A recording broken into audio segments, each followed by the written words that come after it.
As the massive oil slick continues to approach the Gulf Coast shores, there is growing fear about the devastation it could cause to local wildlife and their habitats. CBS News special correspondent Jeff Corwin joins us with more now on that from Gulfport, Mississippi. Jeff, good morning. Good morning, Harry. Of course, the people who live along the Gulf are no strangers to hurricanes, but what's churning along these coasts is something vastly different. And the overall mood here is one of nervous anticipation as this community braces for the impact that could hit the local natural resources, which are, of course, a hallmark to the region. At first glance, all looks serene along the Gulf coastline. Rare terns nest in scrapes of sand. Black skimmers glide along the water in search of food. But just offshore, an unprecedented environmental catastrophe is drifting this way. It has the great potential for wiping out the entire population of least terns along that coast area. 12,000 least terns used to inhabit these Biloxi, Mississippi shores. Now there are only 2,000. It only takes about 20 days for the eggs of the least tern to hatch, then another 20 days for the chicks to actually leave the nest, which means right now is the most critical period in the life cycle of these birds when they're most vulnerable. And it's not just the least terns. It's estimated that more than 400 species would be impacted by the spill. We have a 30-foot tank. Dr. Moby Salangi runs the Institute of Marine Mammal Studies in Gulfport. He's prepared to house and treat up to 100 marine animals. For now, his tanks are empty, except for a lone dolphin from a previous rescue. If things stay on course and this oil spill hits the way it's predicted to, how will this place be transformed? There are about 3,000 to 5,000 dolphins that are from here to the mouth of the river. So if many of them start coming in, it's going to be overwhelming.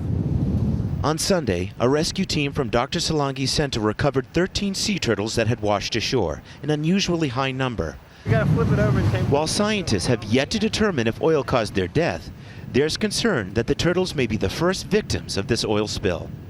The Exxon Valdez spill in 1989 left more than 250,000 animals dead. If the spill in the Gulf continues to flow at its current estimated rate, it would take only about 6 weeks to eclipse the Valdez spill. There was a finite quantity with the Valdez. They knew they had 11 million gallons. After that, there was no more. Here, we don't know. Harry, the great challenge down here is we don't know exactly when or where or even if the oil is going to hit this region, but what we do know is that when it does, it could potentially have a devastating impact on the local wildlife down here. So scientists are really trying to grapple with the challenge to maintain these species and to come up with a plan to save these animals. What happens to an animal if, for instance, it's swimming through, say, for instance, we don't know exactly what happened to those turtles, but if those turtles were swimming through that oil, what happens to them physically that would cause them to shut down and die?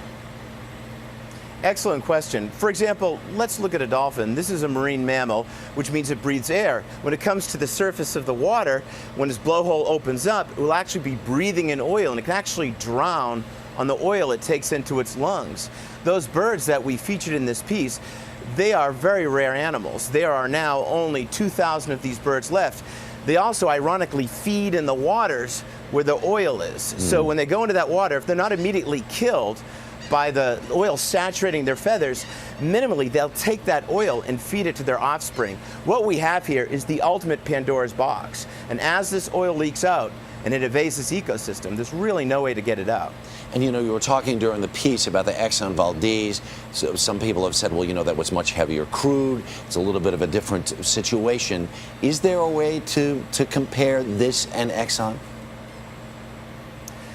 Well, one comparison that we could make is that both of these spills could have a dramatic impact. With Valdez, certainly had a powerful impact on that local ecosystem. But there are some big differences. For example, up in Valdez in Prince William Sound along the Alaska coastline, the waters were much deeper and the tides were far more rigorous and turbulent. And believe it or not, that actually had a positive impact on the overall spill. Here, what we have are much shallower waters, and it tends to have more of a stagnant effect. So when that oil comes in, it's here to stay. Wow.